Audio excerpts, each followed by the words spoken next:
Now, The Hunt Palmer Show. Waiting to rise again. You're listening to The Hunt Palmer Show. Brought to you by Quirks, Cajun fried fish and shrimp on 104.5 ESPN Baton Rouge. This is the moment you've all been waiting for. Locking down the middle of the day. Live from the Mercedes-Benz of Baton Rouge studio. This is Hunt Palmer.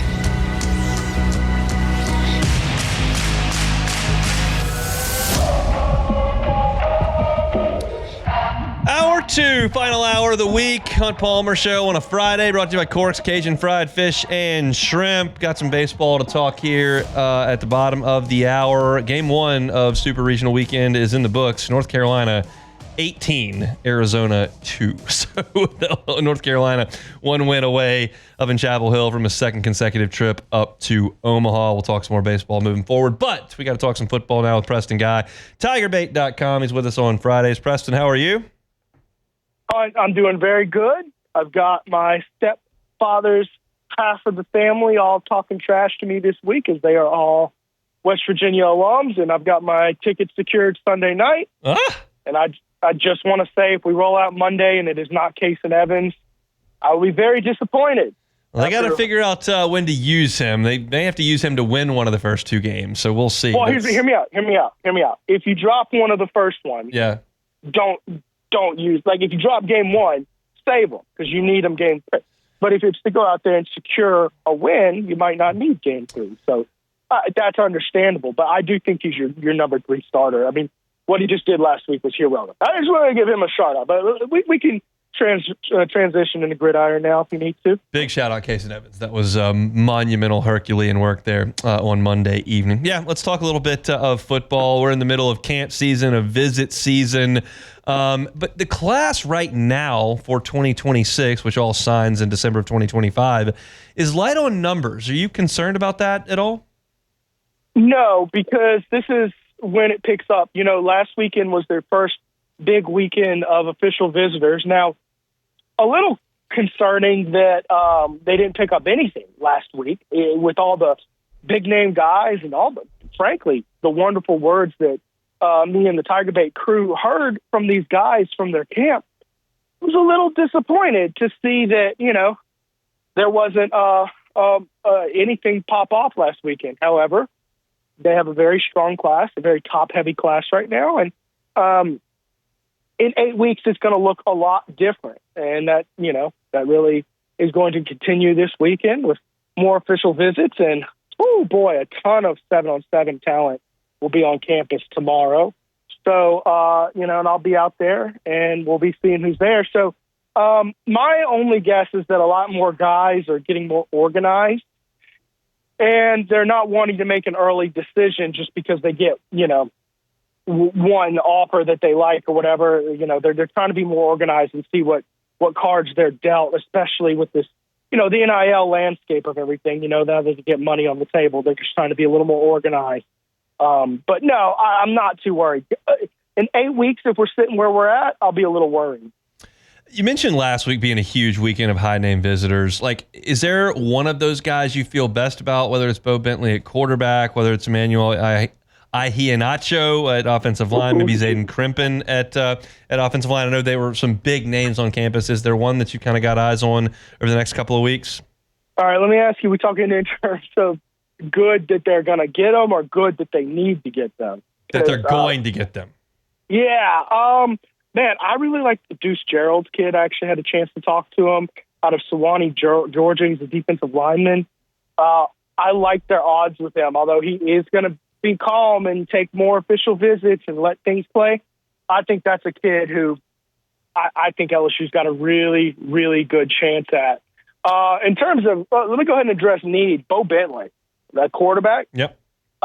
If LSU doesn't get Bo Bentley, I'm not sure who they do get in this 2026 cycle. Mind you, the 2027 cycle is ridiculously stacked in terms of kids who LSU not only is on LSU's radar, but LSU's on their radar. Think about Colton Nussmeier, kid from Evangel, and kid from Dunham. Yeah, Elijah Haven. It is, yeah. I mean, just star-studded class here.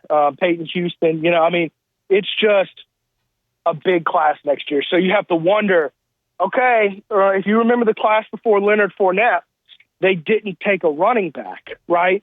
They wanted him to, open up the floodgates and say, hey, man, you're the dude. We're not taking, nobody's in the way of you. Come in, you're going to play right away.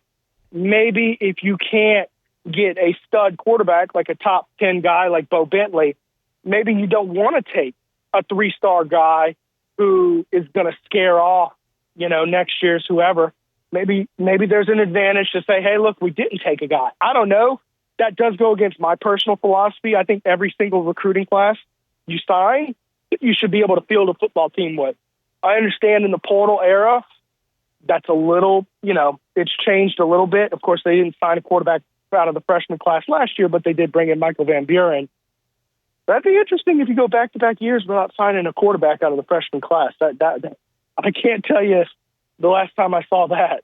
Yeah, that would be a huge no-no in a bygone era, but that is what that is. That's a bygone era. Obviously, I mean, that group we're talking about was in last weekend. You've got 2 more weekends here in June with some more modest visitor lists, and then you look at June 20th, and you're talking about Blaine Bradford, Lamar Brown, Boovie Feaster, Haven Finney, Tristan Keys, Jabari Mack. Like that's a lot of big names. Does it feel like they kind of front-loaded it, and then they're kind of back-loading June as well? Yeah, but mind you, even though there's not going to be a ton of officials in between those two, it's going to be a lot of unofficials. So you're going to get a lot of kids on campus tomorrow. They're coming, with their teams and stuff for 707. You're going to get a lot of kids there taking visits in an unofficial capacity. And of course, in my opinion, it's a good strategy because when you have that many unofficials coming in, it's harder to pay as much attention to the official visitors. And one of the big differences in an official and unofficial visits, on an official, the head coach, I'm talking in particular, really spends time with you in a way that, he's not able to for an unofficial visit. It's just it's just the way it is. And I think that if you were to book officials during these busy weeks, you're just not going to get as much traction with the kids. So yes, I do think a good bit of that is by design, but yes, circle June 20th on your calendar. If after that weekend we don't hear some things moving, and by the way, a chance to reinforce where you stand with Tristan Keys, who's currently your crown jewel for the class, maybe have a little bit of pause. Keys is seeing the world. Miami, College Station, going to be in Baton Rouge later this month. How do you feel about him? Yeah, and another thing that popped up that had a lot of fans worried, he just signed a $500,000 NIL deal with Adidas, and LSU's a Nike school. And, in talking to people, they would, they're more worried about the terms of that Adidas deal. Is it a 1-year deal while he's in high school, or is it going to go into college? Because if it does go into college, you get that does give it an Adidas school an advantage over LSU. And I'll say this, before the NIL years, schools with Adidas deals lined up were a little harder to recruit kids than schools who didn't have Adidas deals for LSU. I don't want to speak to the specifics on that or anything, but just basically, it just makes life a little harder when you're not aligned with the person who your athlete is aligned with. So that's a little concerning, but I've been working some, sources behind the scenes, and a lot of people who know LSU's not overly concerned about it. And a lot of people are like, well, he's taking all these official visits. Well, I mean, that's called being intelligent. I mean, if you're a young kid with all these, paid for trips to go see the world coming at you, why are you turning these things down? You don't turn them down. That's silly. And alternatively, it's always good to have a backup plan. You never know what happens to a coach or anything at a school. You might need to be familiar with another program. So ultimately, as it stands right now, based on what I'm talking to and what I'm hearing, LSU is in good standing with Tristan Keys, and there's nothing to worry about yet.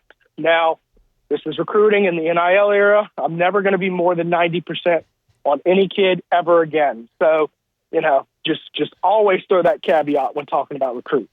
I think most people get it. Now, I think there was a time where everybody panicked and threw stuff all over the place and went nuts on signing day. I think I don't know anybody that's now watching that's shocked when somebody that's been committed for a while decides to go elsewhere. Just everyone's kind of desensitized to the whole thing, I think. Or is that your experience? Well, let me put it like this. There's no lack of melting that goes down when Sure. you lose the kids you want. You know, our most viewed show last year, we had an impromptu Bryce Underwood decommit show. It was massive. And look, you know, I still have people talking trash about me, even though I gave that same disclaimer for the entire Bryce Underwood saga about not ever being more than 90%. They're still like, how could you not see this coming? And it's like, well, you know, we all were talking about it. I just was telling you what we had heard and seen, and it was a lot of money. And I don't think it's money that anybody else would have turned down. And that's always a possibility for Tristan Keys, is that someone comes in with a boatload of money that he would have to be stupid to turn down. That's always on the table. Certainly is. We shall see. Enjoy the 7-on-7 tomorrow. Enjoy the baseball on Saturday. We'll talk next week. All right, Hunt. See you soon. Preston Guy, TigerBait.com. You're looking for recruiting coverage, LSU team coverage. They got you over there at TigerBait.com. Our Friday shows are brought to you by Corks. We'll come back. Two guys that I think have to play a huge role this weekend for LSU. We'll do it next. The Hunt Palmer Show. One Bath and Closets. OneBathAndClosets.com is the website. David Duvall and his team, 30 years redesigning and remodeling bathrooms and closets. Safety is a big deal in the bathroom, especially as folks age. If you have someone in your life that's aging, wants to stay home, but you feel like the bathroom could be a hazardous spot, do what you can to mitigate that damage. You can never take the risk away. You can mitigate. Non-slip floors, guardrails, walk-in tubs that are more convenient, safer, showers with the bench. All of that can be done with one phone call. One Bath and Closets. David Duvall has been doing this for 30 years. He can absolutely help you. He can customize things, tailor them to your needs, and when they're done, it's going to look beautiful. It's going to be functional, and they're going to do it right the first time and leave the competition behind. It's One Bath and Closets. Go check out their great work, see some of the testimonials, and get that free consultation at onebathandclosets.com. One Bath and Closets. Onebathandclosets.com. This is the Hunt Palmer Show. Brought to you by Corks, Cajun fried fish and shrimp.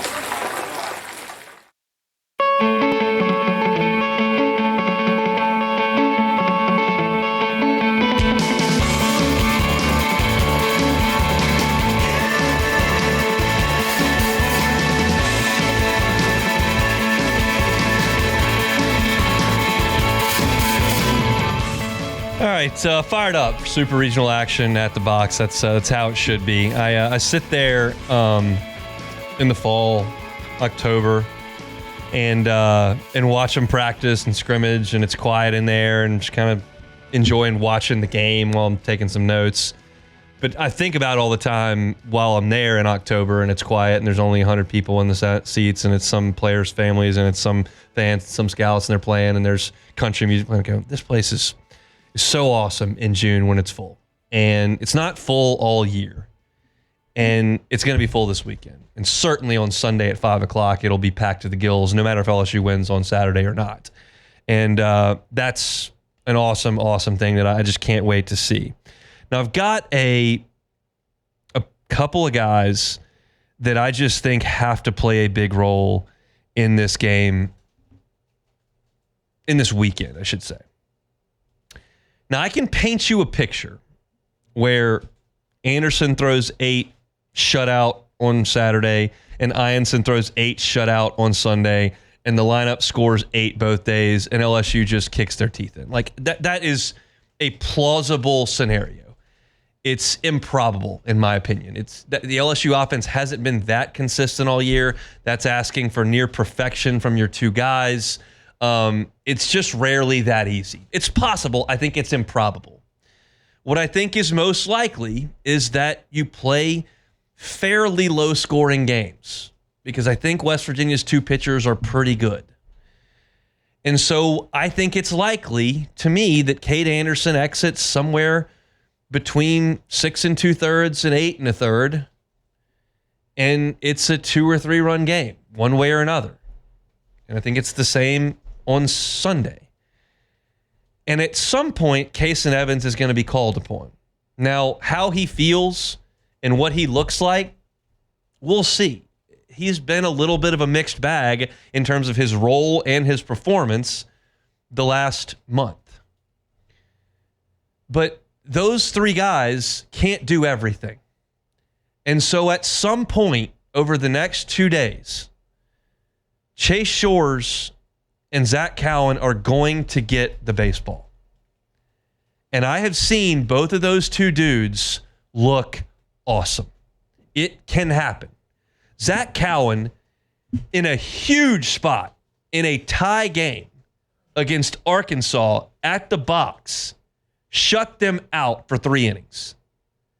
He was absolute nails before you got to College Station. That's 6 weeks of league play against the best league in the country. And he can do it. He hasn't forgotten how to pitch. He hasn't completely lost it. There's no massive velo tick down. He's not hurt. He just hasn't pitched as well. And Shores reinvented himself briefly there, coming out of the stretch.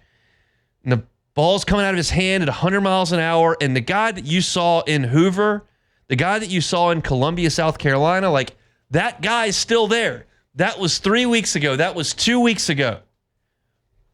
LSU has got to have those two guys. I just don't think LSU is going to crush West Virginia 2 straight games. And maybe you lose one game by 3 or 4 runs, and you got to come back Sunday. Well, Kason Evans is probably not going to go 7 innings. It's ambitious to think he'll go 6 dominant again like he did against Little Rock. West Virginia is not Little Rock. So those two guys have got to throw the ball. Like, I'm not convinced that you're going to need to see DJ Primo and William Schmidt in this weekend. But Jay Johnson's going to go to Zach Cowan and Chase Shores at some point. And they cannot falter. And you're going to look at this and go, well, Cowan's been bad 4 of his last 5 outings. Shores couldn't throw to the plate. And I'm just going to point you back to what we've seen in the postseason from LSU over the years. I'm going to point you to Will Helmers last year. I'm going to point you to Nate Ackenhausen and Griffin Herring in Omaha. I'm going to point you to what you saw to Caleb Gilbert against Oregon State. I'm going to send you up to Eugene, Oregon, and Javen Coleman going 5 innings. Like, these guys have way more skins on the wall than what those dudes had entering those outings in the postseason in the biggest spots. You just need them to come through. And I don't think that West Virginia is going to beat you bashing the ball all over the place. I just don't. And Shores may walk the park. He's shown that. Cowan's generally not. Now, he didn't have great command on Monday, and he walked a couple guys, and then he did give up a couple of line drive hits, and you had to yank him after 4 outs. But I would suggest if those two guys don't step it up this weekend, that LSU could be in some trouble. Again, I've painted you a scenario where it doesn't matter. And if LSU this weekend plays like they did against Kentucky 2 years ago in the Super, it's not going to matter. Because they're just bludgeon them, and the starters will be great, and that'll be it. But I asked Jay Johnson on this show on Tuesday, what's your confidence level in Cowan? And I told you on Tuesday, and I told you on Wednesday, like, I don't expect him to come on the show and go, well, Cowan's gotten hit 4 of his last 5 outings, and that guy just is done. I can't use him anymore, and it was a good run from a guy from a little school, but he's done. He said he's got confidence in him, and I choose to believe that you are going to see Zach Cowan in a high-leverage spot this weekend. My guess is, and let me be very clear about this, this is a guess. No sourcing, no information, no scoop, none of that. This is a guess with the exact same amount of information you have, the listener. I think if LSU goes to the 9th inning with a 1 or 2 run lead on Saturday, that Zach Cowan will get the ball. That's my guess. Kason Evans is a freshman. He threw 108 pitches on Monday, and I think there's a chance that they will hold him until Saturday with an idea that he may need to stretch on Monday. Now, I could be dead wrong. They may have already made the decision. They may have done. They have a testing mechanism at the box that tests recovery and elbow strength and shoulder strength and how guys bounce back and how people are feeling every day. And they may have tested Kaysen Evans today at lunchtime, and he's ready to go, and they've got more confidence in him now, and he's feeling good, and they may go to him in the ninth inning tomorrow. I'm not telling you that they won't. My guess is that Zach Cowan's going to get the ball. And he's just got to come through. I'm not concerned about Cade Anderson. I'm not concerned about Anthony Ianson, and I kind of know what the LSU offense is. The volatility over the last month of Shores and Cowan concerns me, but also gives me a little bit of optimism. Speaking to Anderson and Ianson, I made this decision with Paul Skeens too late, but I made the decision. At a certain point, guys have to have put so much goodwill in the bank that it's foolish to dismiss it. And I just am so confident that Cade Anderson's going to take the baseball tomorrow, and he is going to throw 7 innings of one-run baseball with 10 strikeouts. Like, there's a part of me that there's a bit of a pessimistic side when analyzing things, and I've gotten to the point in covering things and just watching, like, there's a point where that just becomes foolish. It would be foolish for me to think that Cade Anderson was going to go out there tomorrow and give up five runs in 4 innings and get chased. Like, that hasn't happened in a month and a half. He's faced Tennessee. He's faced Arkansas. He's going to be great. And the same thing goes for Anthony Ianson. He's faced Tennessee. He's faced Arkansas. He faced Texas A&M. He's going to be great. It's the next guys that have just got to pick up that slack. And we know that. We've talked about it for a month and a half now. But now it's time to do it. Like, there was always like a runway of like, well, is this guy trending in the right direction? Is this guy looking good? Maybe he's an option. He's throwing the ball better. Did they make this tweak? Now it's time. It's time to do it. I don't care what it looks like. I don't care if Zach Cowan comes out there in the 9th inning on Saturday at the run lead and they hit 3 missiles right at the left fielder. Just get out of it. But that, to me, is the biggest key. I think LSU's offense is going to be good, not great. I think LSU's top 2 pitchers are going to be great, not good. And I think the variability is in the high leverage relievers that are inevitably going to come into one of these games that is in the balance. And they've got to get it done. That, to me, is just a massive, massive key. I asked every member of the on-air staff here on 104.5 ESPN what their key was and what they thought the result of the Super Regional would be. That's going to be published in 33 minutes up at louisianasports.net, so you can check that out when your workday is done or when you're got some free time this evening. But everybody's got their thoughts on that, and there are a lot of different thoughts as well. So we'll get to that as we move forward. I want to talk about the rest of the Supers, namely Arkansas and Tennessee. Who should LSU fans be pulling for in that? I've got a strong feeling on that. We'll do it when we come back on the Hunt Palmer Show. The Hunt Palmer Show. Highland Insurance Group, HighlandIG.com is the website. Captives. Been telling you about it all week. If you are a business owner and you're not sure what an insurance captive is because your broker hasn't presented that, maybe they're not familiar, they don't have experience in that field. Well, the Highland Insurance Group does, and I think it's the future of insurance. They certainly do too, and it could be a massive, massive deal to your bottom line as a business owner. If you fit into a captive and you get into a group that has great risk management and you take care of your operations, keep those costs down, drives those premiums down as a group. It's what the model of the captive is. So if you'd like to learn more about it and talk to people that know a lot more about it than I do, because I hadn't been in insurance in 4 years now, talk to the Highland Insurance Group. Jonathan Carver and his team are phenomenal to work with. They're here in Baton Rouge. They can help you out statewide. Any line of work, they're happy to help look at your policies, audit them, and if a captive works for you, they can find you the right one. It's the Cowan Insurance Group. Check them out online, HighlandIG.com, HighlandIG.com. You're listening to The Hunt Palmer Show, brought to you by Corks, Cajun fried fish and shrimp.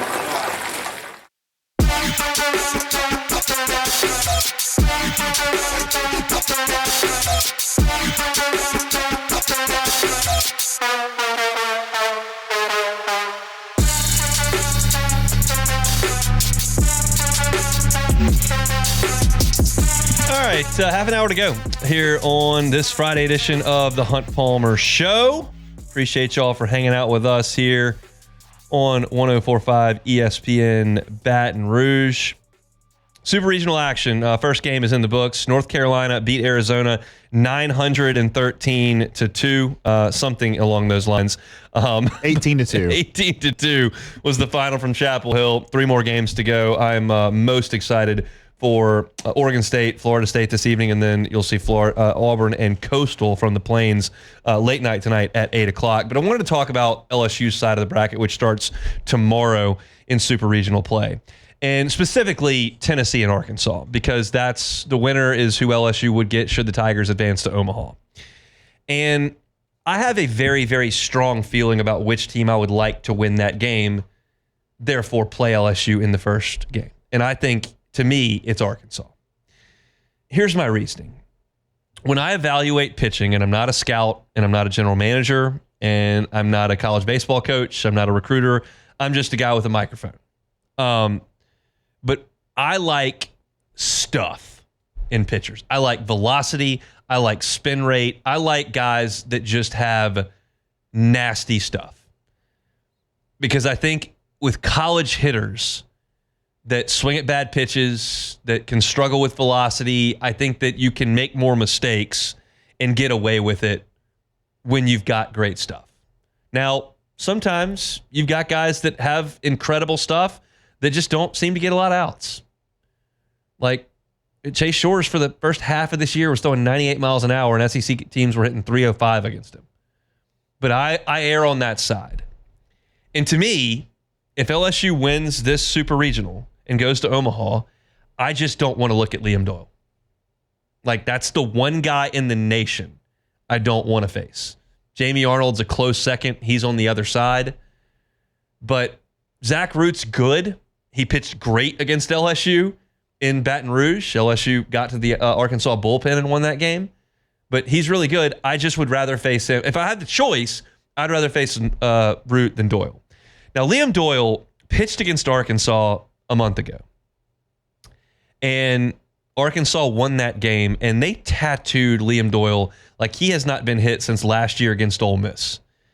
He did not make it out of the 5th inning. He only threw 4 2/3 in that game. He gave up 11 hits to the Hog lineup in that game, which is by far and away the best look anybody has seen from Liam Doyle. They scored 6 runs that were earned, 8 total. There were 10 strikeouts, but Arkansas won that game. I just don't want to deal with him. I think that Arkansas's lineup is probably a little bit better than Tennessee's. It's splitting hairs at that point. And I honestly think Arkansas's team is better, like, when you factor in the entirety of the bracket, so like a week's worth of baseball. Because a lot of times in Omaha, you might play a team 2 times or 3 times. LSU played Wake Forest 3 times. LSU played Oregon State in 17 3 times. And once you get Doyle off the mound and you get to Marcus Phillips, who's very good, and then you get to Nate Snead and then the rest of their relievers, I think Arkansas is better than Tennessee from the rest of the staff. But if we're being honest about LSU in Omaha and their best chance to go win the College World Series, it's winning the first 2 games in Omaha. And facing Liam Doyle in one of those is just not ideal. Now, I can extrapolate this out further and play crazy hypotheticals and go, okay, well, let's just do this. LSU beats West Virginia, and they get to Omaha, and they do play Tennessee. And they play Liam Doyle, and they lose. Okay. Well, then here's how that's going to look.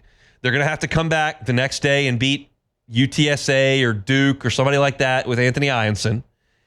And then they're going to have to come back and play somebody else, and then they'll get someone down the line from Tennessee on Thursday or Friday.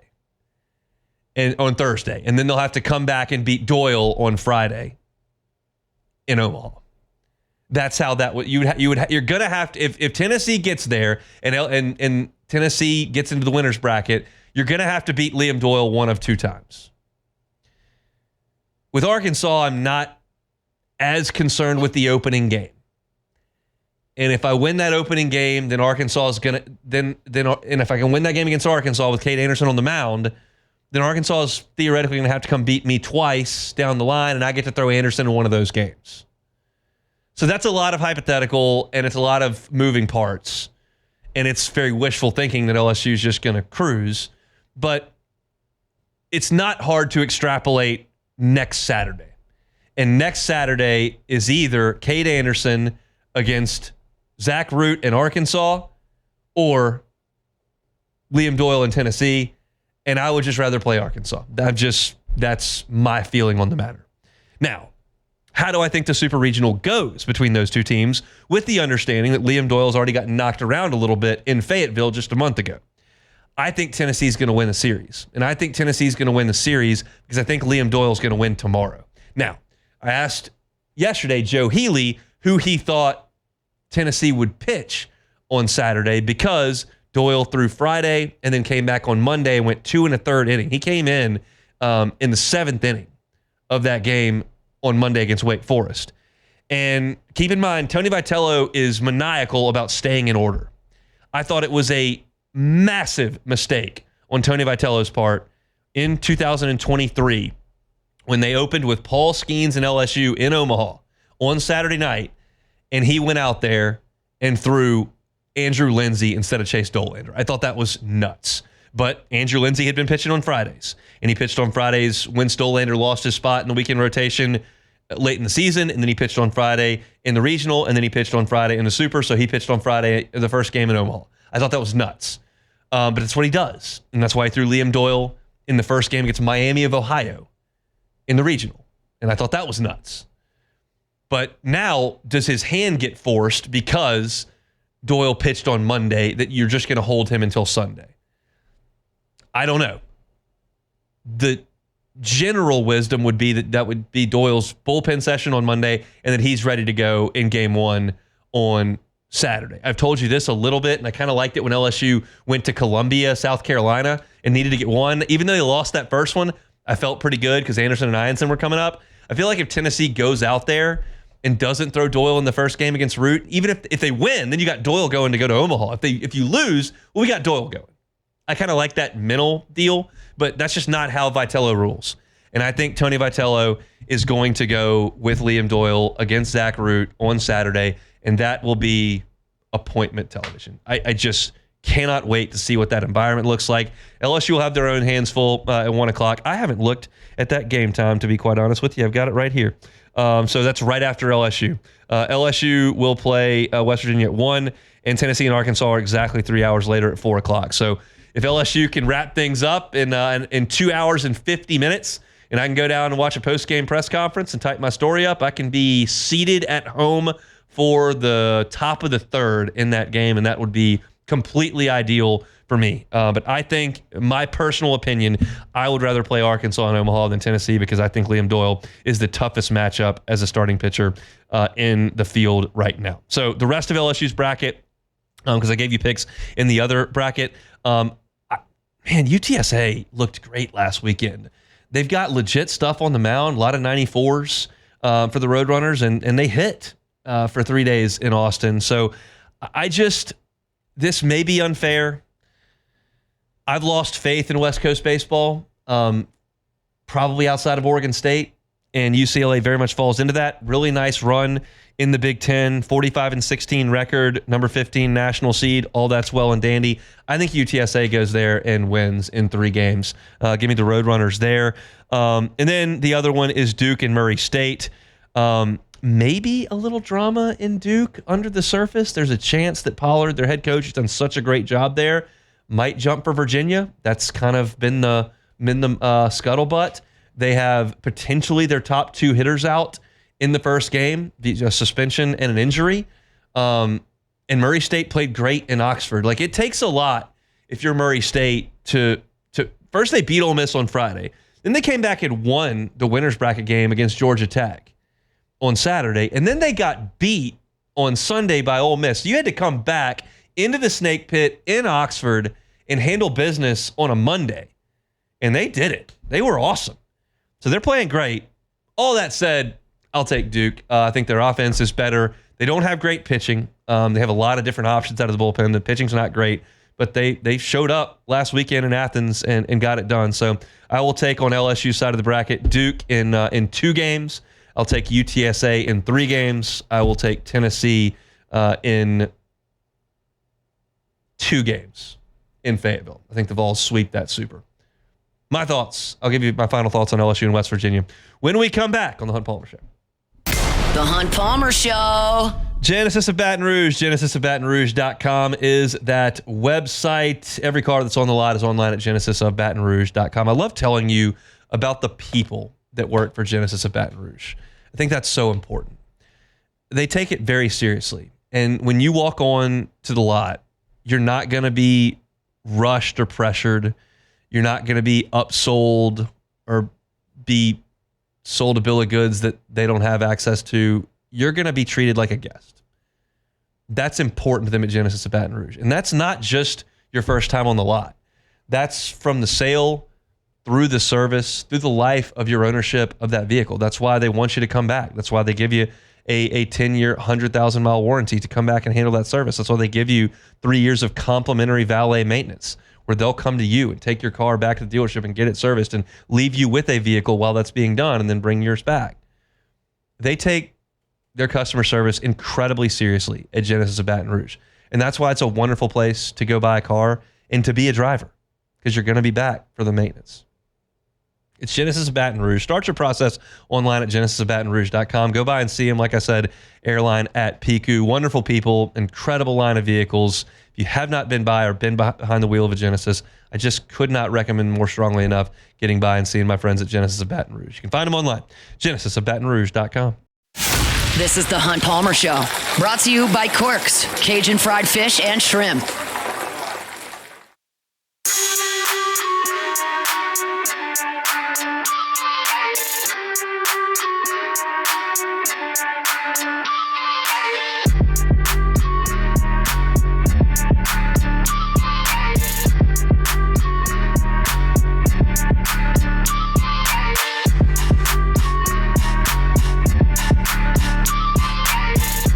Our Rad Dad contest is back and bigger than ever. Roaming Shot Outdoors and Citizens Bank and Trust bring you Dad's favorite gifts ever.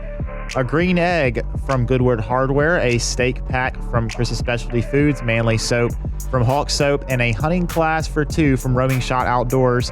Upload pictures at 1045ESPN.com now through June 8th. Then get your friends and family to vote June 9th to the 12th. Happy Father's Day to all those rad dads out there.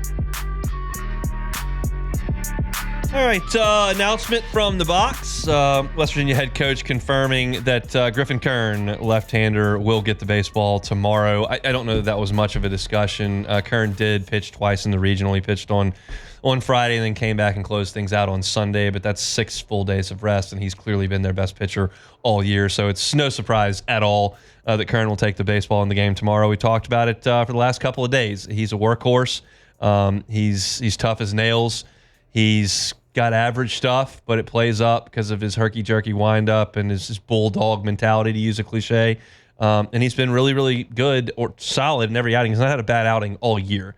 I just think LSU's starting pitcher tomorrow is better, and I think LSU's lineup is better. And so as I look at this matchup, and I have for a while, before I make a pick, I want to point this out. Like, neither of these teams has a third starter they're completely comfortable with. So if you get to Monday, it's going to be all hands on deck in a weird bullpen capacity, and both teams will hope they can get something, not necessarily striking out 9 guys in a row, but something resembling what Griffin Herring, what Case and Evans gave LSU in the game on Monday, where somebody that comes out of the bullpen starts to eat up a lot of the game. But we'll talk about that if we need to on Monday's show. I wouldn't think that LSU at the box would get an early Monday time if we get to a game 3, so we'll probably be able to preview it for all the hours of this show, and it'll probably be a night game if we get to Monday. Here's my projection, though. I don't think there's going to be a Monday. I think LSU takes care of this Super Regional in 2 games. I gave you the statistic earlier in the show that in the SEC, Anthony Anderson won both of their starts 4 out of 5 times at that stadium. LSU's just better there. They're better on offense. They still pitch it great. And this is going to be something new for West Virginia jumping into this environment. They were in Clemson last weekend, and that's all well and good. This ain't Clemson. And I think the pitchers that LSU's going to throw out there are better. And I'm going to put some faith in the offense to put together 2 solid games. Do I think it's possible that LSU's offense might throw up a 2 or 3 spot with 7 bad innings on either Saturday or Sunday? Yeah, it's very possible. They've done it a lot this year. They've done it a lot away from home, not as much here. Yep, it did happen on Sunday last week. It can happen. I don't think it's going to happen this weekend. I think LSU plays a really good brand of baseball. They're solid. They're consistent. They give the ball to their aces, and they beat West Virginia at 2 games to none and head to Omaha. Hopefully, we're talking about that on Monday. But for right now, we got one more order of business, and it is take it or leave it. Take it or leave it. Take it or leave it. Presented to you by Flight by Yingling, the next generation of light beer, crafted by America's oldest brewery. Today's hottest stories in sports, news, and sometimes even Hunt's life. The question is, will he take them or leave them?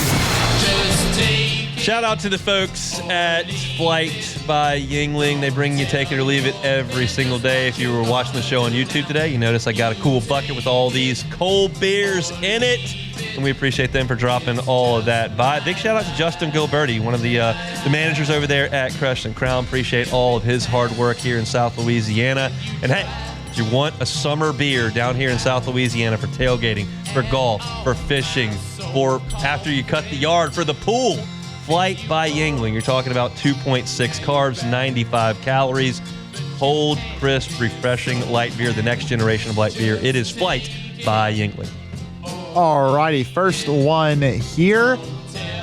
Hunt, you will consume at least 8 Coke Zeros over the weekend. Take it or leave it. Oh, take it. I'll take it. That's going to be a lock. I mean, you're gonna. Is that like the first day you're gonna have like? You said you had 7 on Monday, right? I had a lot on Monday. It was bad. Like I needed. That's really not good, Hunt. It's really bad. Of course, it's not good. I can't handle myself during these baseball games. I'm a wreck. I'm a pathetic human. I don't even ask for forgiveness or it's just pitiful how I look in the press box during these games. I need to do something. So I got the baseball out of the press box. I'm chugging Coke Zeros. Do you really think that's going to help, though? You think chugging Coke Zeros is helping you? I don't know, Beck. I got to do something. I can't just sit there and watch the game like a normal person. I'm not mature. I'm not older. I'm not sitting there going, it's just a baseball game. I'm hanging and living and dying on every pitch. And if I need a Coke Zero, I need a Coke Zero. And if that runs out, then I just go to the fridge and I get a new one. That's what it's there for. I don't think it's there for that, but of course it is. All right, next one here. The Indiana Pacers got a nice win last night. I don't know if you saw this, but Tyrese Halliburton hit a game-winning shot. I saw that. And they never led the entire game until that moment. Before that game happened, a team trailing by 9 or more points with 3 minutes left, they were 0-182. So the Pacers were the first team hard to believe. out of 182 to win after being down 9 or more with 3 minutes left in a finals game. The Pacers are going to win the finals. Take it or leave it. Leave it. Leave it alone. Thunder will win the finals. I think the Thunder are great on defense. I think they've been better all year. Pacers kind of a Cinderella. I had one of my buddies who's a bigger NBA guy than me, obviously, said that the Indiana roster feels almost Pels-like. It doesn't feel like it's some of these super championship teams. It doesn't have the uber star that carries the way. It's just kind of constructed they got that guy in the draft. Or this guy's a little better than we thought. Got that older guy from free agency. Boom, in the finals. It's kind of a throwback to what teams, some teams that we could see before the big three in the Heat. But there would be a team like this every now and then that would make a run to the finals and win. Obviously the Mavericks are a great example of that. They had Dirk, but he was a superstar. But other than that, they didn't really have. They had a lot of other kind of role player guys. Jason Terry. Yeah. So this is kind of a throwback to that, I think. But the Pacers, they've got. Tyrese Halliburton is probably a top 5 player, and then Pascal Siakam is one of the best big men in the league. So they've got really good players. I'm certainly not calling you wrong. Is Tyrese Halliburton a top 5 player in the NBA? I think he might be. I mean, the way he's been playing this year in these playoffs, he's I would say certainly top 10, potentially top 5. But top 5's heady stuff. It is, but he has been incredible in this playoff run, and that shot was just another feather in his cap for these playoffs. But last one real quick, Rick Pitino said he absolutely not interested in the Knicks job. You believe him? I'll take it. I'll take it. That enough. He's going to coach a couple more years at St. John's, and that'll be it. All right. If you're looking for LSU Super Regional preview content, LouisianaSports.net has got a ton of it. You can go check it out for free there before they throw the first pitch at 1 o'clock. I'll be at the box all weekend. hopefully things go really well, and we're not talking about a Game 3 on Monday evening. That's it for us this week. Matt's going to drive you home. Come on, Tigers. Get us to Omaha. See you Monday. The Hunt Palmer Show.